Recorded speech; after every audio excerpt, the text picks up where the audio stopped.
Welcome to the Masuk Report. I'm Carl Bodner, and I will host today's roundtable discussion about the suppressing problem of cultural waste.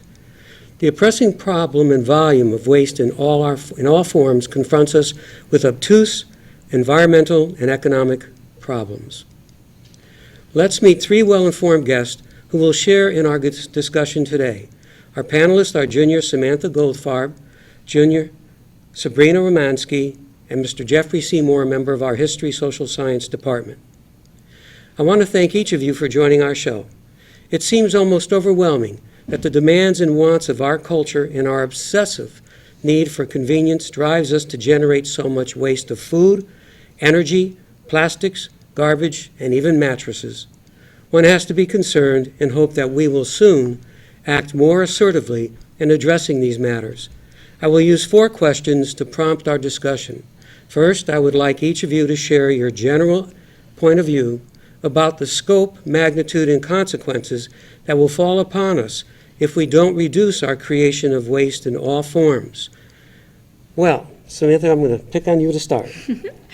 Well, the way it seems to me, this is always, especially since, I feel like since kind of like the Industrial Revolution times, we have not been as focused on the environment as we should because we've sort of chosen progress over practicality, at least in my sense. And it seems to me that we just don't pay enough attention. Our landfills are huge and they're many, and I really think this will end up being a global catastrophe if it isn't already, if it continues. How about you, Sabrina? What are your thoughts? I think it's tough for people to try to manage their waste because it's a lot more seemingly cost effective to kind of just throw things in a little section of the world, and it's hard without there being a very good way to make money off of saving the environment. And I think it kind of comes down to money, that it's just, we need to find a way to make it worthwhile to. So it's cost effective in the sense that present, it kind of puts the problem aside. Yeah, it's kind of like throwing the problem in a little box and shipping it away. And it's not really, because now things keep building up, and we're going to have less space to live, and there's a lot of problems that come with that. But it's kind of a temporary solution to a long-term problem. Mr. Seymour?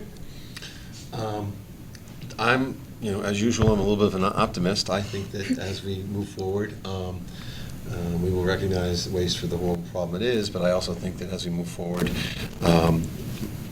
bright people will come up with innovative solutions that actually make money, and once you can find a way to make recycling and the elimination of waste a profitable enterprise, the problem more and more solutions will develop. I mean, you see even over the last 25 years how people have looked at the issue of waste disposal and found innovative and interesting ways to turn trash into money. I think that'll continue, and I have faith in human nature, and I have faith in innovation, and I think that moving forward people will come up with new and more innovative strategies to get rid of the stuff that we, or at least to dispose of properly the stuff that we use every day. I'm thinking that the Park City Green Company down in Bridgeport, which has also a base out in California, they are recycling mattresses, but it's labor intensive. It all has to be done by hand, and that becomes a real issue. It does become a real issue, and I think what's interesting is that when you talk about recycling mattresses are not the sort of thing that people want to buy used. And so that kind of recycling really is, to me, it's stripping and reducing it to the basic, to just basic raw materials. Recycling mattresses, to me, is like when they say they recycle cars. And when they recycle cars, they put a car in a masher and they crush it into the crusher, and they turn it into a piece of metal. That's what it looks like to me with recycling mattresses, is you just strip it down to nothing and send the wire here and the felt there, and it is labor intensive. I admire their initiative. I think it's a great idea, but since it involves so much human labor, I think that that's an area where somebody should really seek to innovate and come up with some quick ways to strip those things down and ship them off. Well, that kind of relates to what Sabrina was saying, because here we have a situation where it is labor intensive, there is a solution, yet we are not really trying to embrace it because it's not as cost effective. So I think there's a connection between your comment and critique about it and your more idealistic outlook toward it, or optimistic outlook. Can I say something? Sure. I think it's actually really interesting the fact that you both bring up the idea that we need motivation in a sense. I'm not sure if this is anywhere we can especially go, but I just think it's really interesting that us as a people, we don't see the salvation of our planet as enough of a motivation. There has to be some sort of immediate personal gain, like money in our pocket. And since you've mentioned this global aspect, when you think at the pace at which India and China have industrialized over the last 2 decades, we've got to get countries like that on board, would you not say? Mm-hmm. Because if, we can't resolve this alone. We're not the only waste makers. Mm-hmm. So that becomes a real interesting question. I think people now are much more aware of the environment, the environmental issues. I mean, I remember growing up in the 60s, and we didn't have environmental standards, and people threw garbage everywhere, and there was no distinction between non-recyclable and recyclable materials. And it took a generation for us to change our thinking. I think what we're talking about is something that is going to take place over time. I'm reminded of when Mayor Bloomberg became mayor. In his first term, he announced we're going to recycle in New York, and everybody, including his Department of Sanitation, said, "What are you, nuts?" But now, here we are 15 years later, and it's part of the day-to-day fabric of life out there. Getting people on board will take time. The recycling we do now is 100 times more comprehensive than the recycling we did. We didn't recycle when I was your age. We didn't do anything. We just threw everything out. There's our cigarette butts, there's our Coke bottles, whatever, you name it, we just chucked everything out. We used to burn leaves in the street. We didn't care about the air. We just rode our bicycles through it. It was kind of cool. But over time, if you look at the history of how this has developed, people have feared change, but we've all adopted it. And I think that process will continue, even more so as you get older, because you're probably much more aware of these issues and more sensitive to these issues than I am. Well, I think it's interesting when you look at certain parts of the country, like the Northwest. My younger daughter lives out in the Seattle area, and you go there, you go to Oregon, they do a lot right from the consumer's point of view, where there's yard waste, food waste, separate bins, like we have those big recycling bins, so it's not just plastic.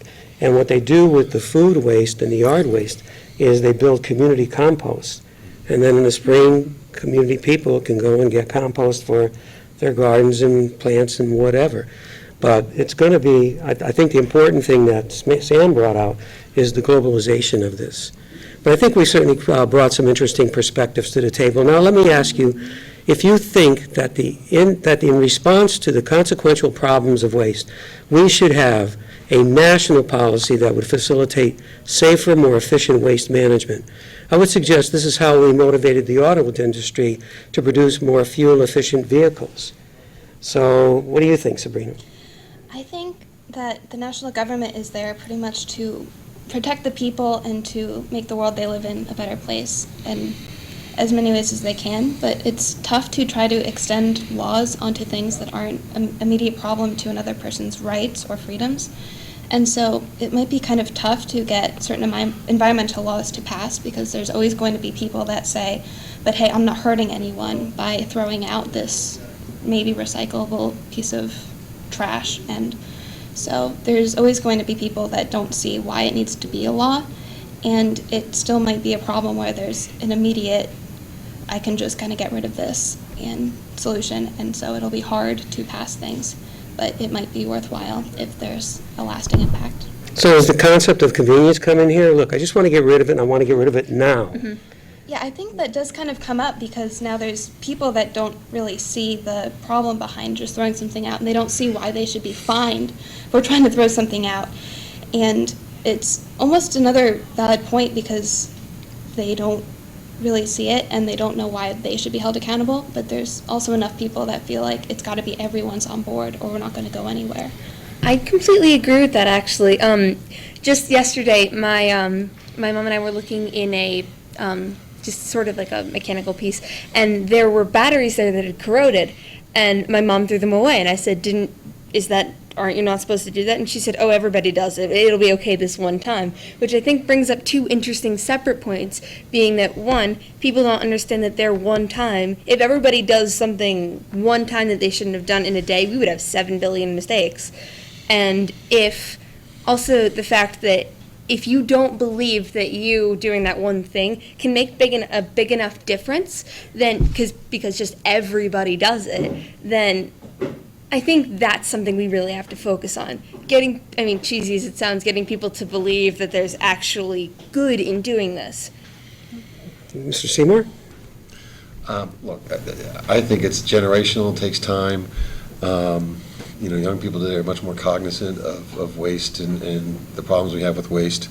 I think it'd be very difficult to have a strong top-down national policy about this with measures of enforcement, because it would cause a lot of resentment. Probably cause a lot of resentment among those who live in states where they already have good programs and they already have brought people up to speed. And again, then you get into the cost, and everything the federal government does costs a lot more.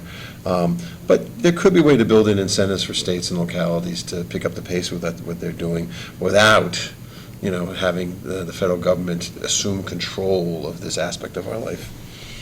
What do you think, Samantha? You agree? I do. I think I definitely agree with Mr. Seymour's point, especially that if we're going to do this, we all need to agree to do it, not just the Democrats and the Republicans because they said something and they didn't say something else, or it isn't, like I said, immediately profitable for those people to just accept that law. Everybody's got to be on board, and if we're going to let politics and other stuff get in the way of it, it could be really tricky. There's a lot of truth in what you say, but, I'm still, I have a curiosity question. Because I agree to some extent with Mr. Seymour that the younger generation of which you are part of, the Y generation, is more cognizant, has some more awareness. But then on the other hand, I watch the volume of food that gets thrown out in the Masuk calf. That kids are told, you have to take a piece of fruit, and then that piece of fruit gets thrown in the garbage. I mean, that thinking's got to start to change somewhere, If you've got 1,100 kids in Masuk doing that and 1,100 kids in Newtown doing that, it goes to what you were talking about, that one time where we have to look at the cumulative effect of things. So, I don't know, I think we've got a lot at stake that we have to start looking into. The third question I would like to have you address specifically targets food, paper, and household garbage. Why do we, as a nation, seem to ignore the fact that we generate more than 251 million tons of garbage each year, waste 60 million metric tons of food a year, and use 580 pounds of paper per person per year? Any thoughts about that, Sabrina? I think it's tough to try to tell yourself that when you're throwing something out that you're part of that number. Like you feel like you're only generating a small amount, you're only one person, how much damage can you do? And it's hard to kind of see yourself as part of a giant number, like millions and billions of garbage. And so I think it's easy for any individual person to ignore because they might be people that are trying to reduce what they're throwing out and they don't see themselves as a threat to the numbers in the way that they are. But there's so much scientific evidence that is before us. I think it's kind of interesting that we're not embracing those thoughts that you just had. One other fact I came across, food waste in landfills generates 3.3 billion metric tons of greenhouse gases. It's just something we don't think about. On top of ranching, where the manures of horses and cattle and sheep, chickens, whatever, we're adding a tremendous amount of greenhouse gases just by that. I personally really do not like to waste food at all. I will do my absolute best to finish whatever I take, and that's because I really just don't like the idea of throwing out food. And I will hear stories about people who don't have enough food, and I try not to take the fact that I have whatever food I need as readily available as I can. And I'm not sure that that's a mindset that everyone has, but I think it's a good one, and I try to throw out a very small amount of food, and if any. And it might be that people really need to catch on to that, and that food is something that's valuable, and if you do throw it out, it's not going to another hungry mouth. It's wasted, and that's unfair. Samantha? I think that's a really good point. I also think it's a combination of the fact of what you said, and that I think people are scared when they see these numbers. It sort of terrifies them. I think they either choose to ignore it, or they decide that, I'm part of this horrible thing, and they prefer to just block it out. They prefer to be blind to the scary things that are happening that they are a part of, and just say, this is me, this is my small little block, I do this much, it's going to be okay, I do just this. So it's kind of going back to what you were talking before, where I feel almost helpless. What can I do about it? I'm just one person. And that is a mindset we have to change. I don't know, maybe we have to do better jobs when we're in our education system with this, particularly with younger children, so that they grow up with that cognizance that you referred to. Do you have any reaction to what Sam or Samantha said? I think the problem of food waste is growing worse all the time. And I think that this is an area where you could change laws and some rules to deal with this. We have arcane rules in the cafeteria about once the food's out, it has to stay out, then it goes, and we can't do this. But again, getting back to New York, they used to have rules at restaurants about what you had to do with food at the end of the day. And people worked very aggressively to change those laws. And you have an organization like City Harvest, which I think every night, restaurants get together, and what the inventory they're not going to use, they give to this organization, and this organization in turn distributes it to people and to shelters and to areas that could actually use the food. And that took a change in a law to happen. Something that seemed so commonsensical was actually prohibited by rules and regulations of the health department. Things we could do here, if we could relax the laws, would have the same result. We could take the food that the kids eat and take them to shelters or to other organizations, or even grind it all down to applesauce or something. But we're prevented from doing so because of the laws. So I think that with leadership at certain levels, you can make change. And I think City Harvest is an example of how you can make change. It's a little tiny piece. City Harvest is a little tiny piece. But if you take that model and extrapolate it to every town or to every school system, you might really have a real impact on food waste. For me, I have to be frank about this, having been involved in the school system as long as I have. I came here when you go back to those late 60s you talked about. There was a food tray, dishes. Where we have a dish window that nothing gets returned to. So that was washed and reused. Now what do? The contradiction. We want to have healthier meals. We want to motivate the kids to take those oranges and apples, but then we serve it on styrofoam trays. Why? And then we have plastic. And I'm curious, I don't know how to calculate it, but I can't imagine how much styrofoam in one school year goes into waste in plastic utensils. It's just one school. And styrofoam is really hard to recycle. Yeah. So that is kind of interesting. But I also saw a point in time where, in the 80s, they got rid of the dishes in the late 70s, and then they came in with trays that had the dividers. But the kids, instead of bringing them up to the windows to be washed, would dump them into the garbage. So then to cut costs, and going back to your point, we go to styrofoam because you can't get something much cheaper than styrofoam. So there's kind of irony, in a sense. I remember in elementary school, we had a unit on environmental impact, and you learn, okay, you've got to go home and remember reduce, reuse, recycle. But a lot of times that you might feel like you're doing one and not the other, or it's just kind of tough, especially if you go home and there's only a garbage pan and there's no recyclable spot, there's no place to put that. Or even at school, they didn't have a lot of recycling bins anywhere, and that was right after that unit. And it's kind of interesting, now you're conscious, you've got a plastic bottle, and you're told by your teachers, okay, this is probably best recycled. Well, now there's no place to put it, and so it's a lot easier to put in the trash. And Well, and we do have the blue cans around the building, but I think the students just put anything in there. They're designed primarily for the plastics, but, we're going to have to be more patient, as Mr. Seymour suggested. It's a generational and a transgenerational issue.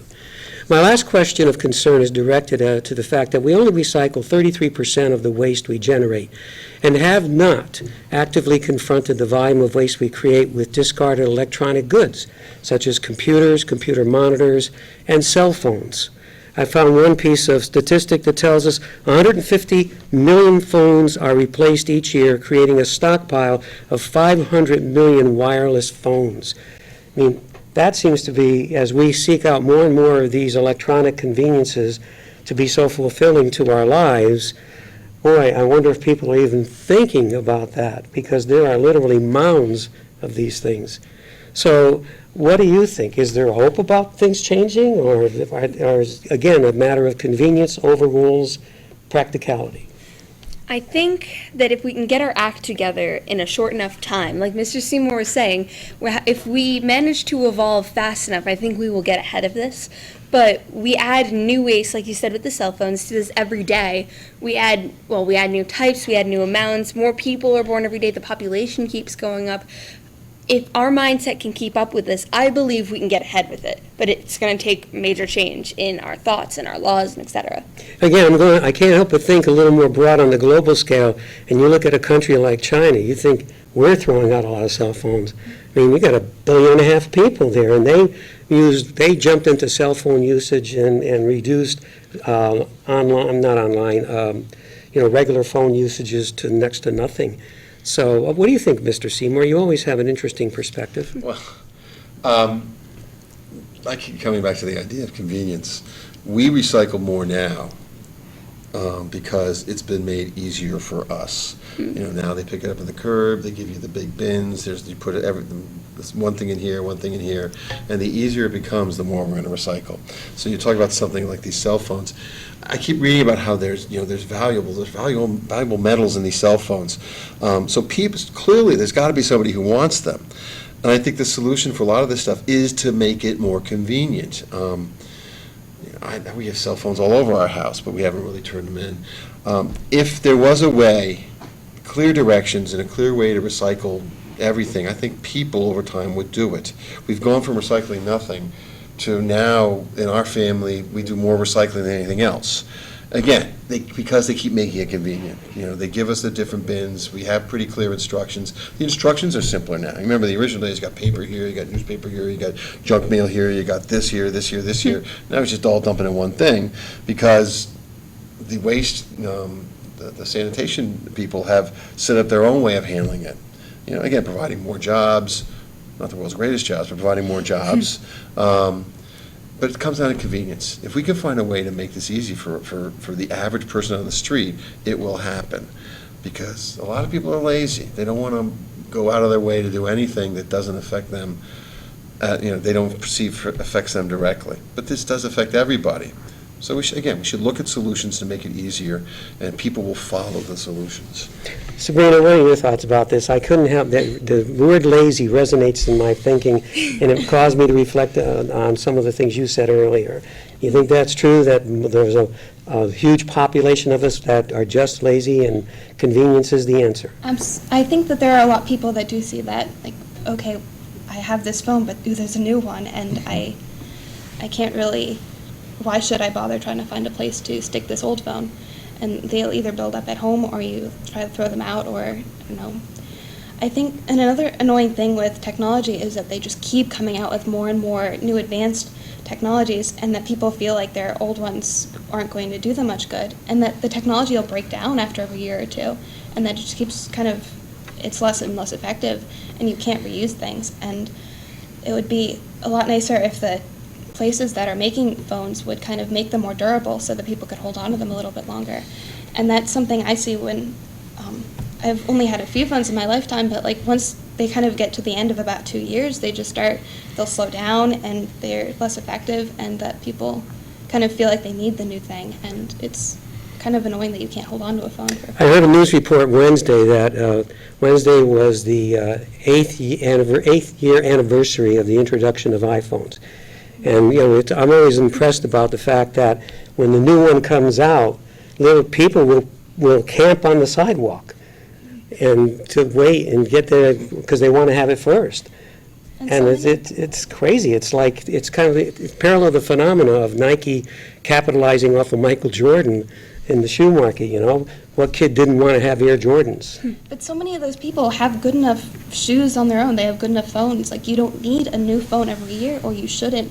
But I think some companies are almost going backwards and saying, like, we can make more money if we only have these phones last a year, or if these shoes are going to stay sturdy for maybe a year, but by the time we'll have the next shoe out, the old shoes are going to break down. They're going to need this new product. And that's something that businesses are trying to take advantage of, the fact that people are going to see the new thing and be like, ooh, but then they're going to justify their purchase of it because now their products are breaking down. And they're not going to see that for what it is, and that the technology just isn't sturdy enough, and maybe you shouldn't even be buying that. The message I'm getting out of all of what has been shared here is profitability and convenience are the two key answers. And that's definitely, because even China is becoming more capitalistic, whether they want to admit to it or they don't. It's a big deal. Well, our time is up. We're at the Masuk port. We want to thank our panelists, Mr. Seymour, Samantha, and Sabrina, for sharing their time and thoughts about the mounting environmental, economic, and political problems we face as a result of our consumption of goods and energy. Thank you all, and be well.